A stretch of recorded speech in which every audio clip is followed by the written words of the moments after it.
Hello there.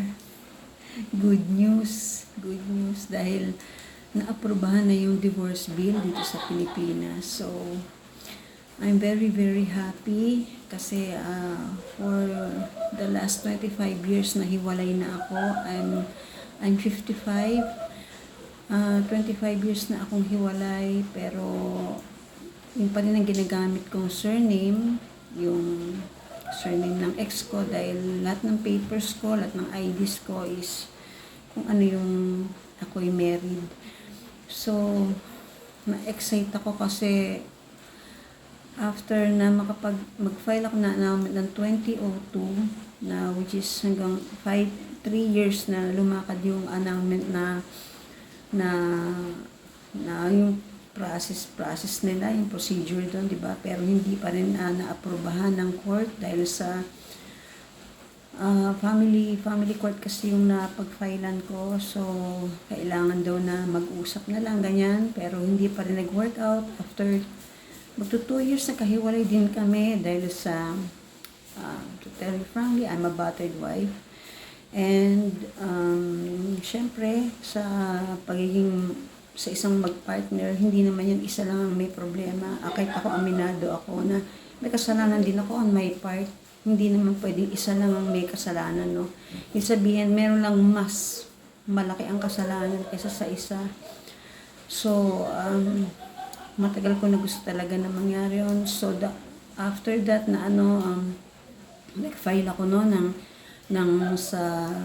nung huli kami na nasaktan niya ako, nag-file ako sa Women's Desk hanggang sa natuloy yung paghiwalay namin pero umalis siya, punta siya ng US. So after 2 years nakapag-asawa na rin siya doon. Tapos ako dinadala ko pa rin yung kanyang surname kasi syempre hindi nga ako annulled. Talagang lahat ng documents ko is nakalagay yung surname niya na ayoko nang gamitin kasi di ba kada isusulat mo yung pangalan mo na yun ang ginagamit mo, lahat ng past mo na masakit na alala mo, di ba? Hindi naman sa bitter ka or hindi ka makamove on. Hindi yung mo kasi yun yun yung doon natin na na tayo malaya na kung saan tayo na nadapa na hindi na natin gustong maalala pa, di ba? At second, and one thing more pa pala, aminin ko na rin na syempre that time confused ako. I'm only 18 lang kasi nung ako'y sa hindi pagkakaano nakasal ako ng ganong kabata sa kanya na confused ako dahil sa alam mo yung diretso nga na I'm a lesbian, okay? So that time confused ako hindi ko alam saan ba ako. So, tinry ko na pag-relation sa lalaki, which is siya yun. So, hanggang sa nagkatuloy-tuloy na naging kami, hanggang sa nakasal kami, na kahit labag sa kalooban ko, dahil ayoko talaga. Kaya lang, siyempre kailangan ko sundin ng magulang ko na dahil kahihiyan daw, pag hindi ako nagpakasal, ganyan.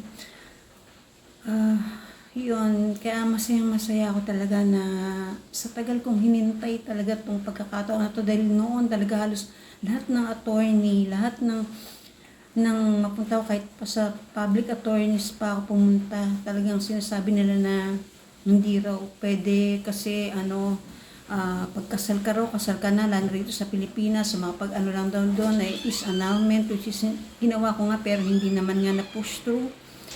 So, this is the time na talagang masayang-masaya ako talaga. I'm overwhelmed nung nalaman ko na pumasa na yun na sa bill sa Senate.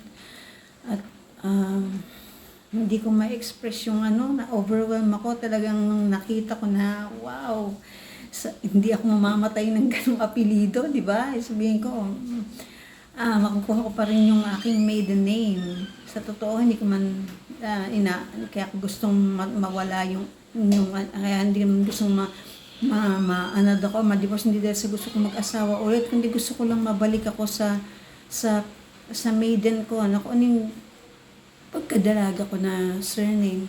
Wala naman akong ganun bukod nga sa inamin ko na I'm a part of LGBTQ. Kaya, that's why na talagang kailangan kong gawin ito dahil ayoko namang hanggang sa huling sandali ng buhay ko, hanggang sa ako'y mamatay, ay yun ang nakaapelido sa akin dahil hindi, in fairness din naman sa kanya, di ba? Dahil sa, meron na rin naman siyang asawa, so, nakapagpakasal siya kasi sa ibang bansa siya nagpakasal. Kaya nakasal siya sa iba. Ako naman, wala man akong plano magpakasal. So, gusto ko lang mabalik yung surname ko. Gusto ko lang maging kung ano yung pangalan ko talaga ng pagkadalaga ko. Yun lang ang hinihiling ko talaga. At talagang, I'm praying hard, Miski noon. Talagang lahat ginawa ko na, talagang kumukonik ako sa kanya. Before pa, nung naupong siya sa US, sinabi ko sa kanya na total, mapag-asawa ka na dyan. Sana, pakawalan mo na rin ako sa apelido na to, para pero ayaw niya eh. Hindi ko alam kung ano reason niya, ba't ayaw niya. So, ito na, dumating na. Kasi, talagang ito na yun. This is the time. This is the day.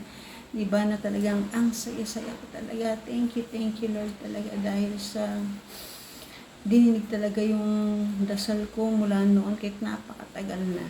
Talagang yun ang hinihiling ko talaga. Thank you rin sa nag-approve nito. Hindi ko pa naman alam kung sino.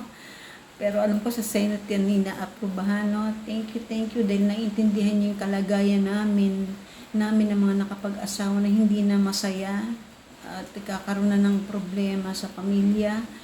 Halos lumaki na nga mga anak ko, may mga sarili na nga sila. Hanggang ngayon, hindi pa rin ako single. So, ayun, now, thank you sa Senate lalo na. Thank you talaga. Thank you so much. Thank you so much talaga. Thank you.